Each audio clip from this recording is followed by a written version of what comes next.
इस कहानी में एक जबरदस्त मोड़ आता है 28 दिसंबर 1885 को।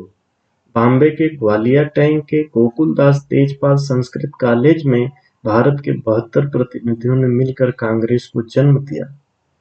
अब कांग्रेस अपनी मांगों को रखने लगी थी। उनका सरकार से अनुरोध था कि विधान परिषद में नॉमिनेशन की जगह चुनाव हो, बजट पर विचार के लिए परिषद में बजट को रखा जाए, भारतीयों की संख्या को बढ़ाई जाए। उधर डफरिन, जो 1884 से 88 तक गवर्नर था या वायसराय था, उसको समय आने वाले समय का अंदाजा हो गया था, इसलिए उसने बदलाव के लिए इंग्लैंड में एक रिपोर्ट भेजा।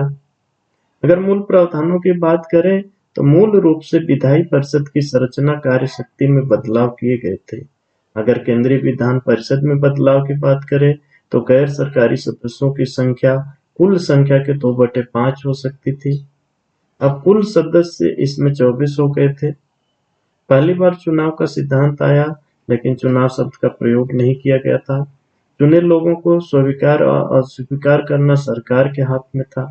बजट पर विचार की छूट थी, परंतु वोट या संकल्प की सुविधा अभी भी नहीं दी गई थी। लोकहित के मुद्दे पर 6 दिन की नोटिस पे आप सवाल पूछ सकते थे, परंतु पूरक प्रश्न नहीं पूछ सकते थे।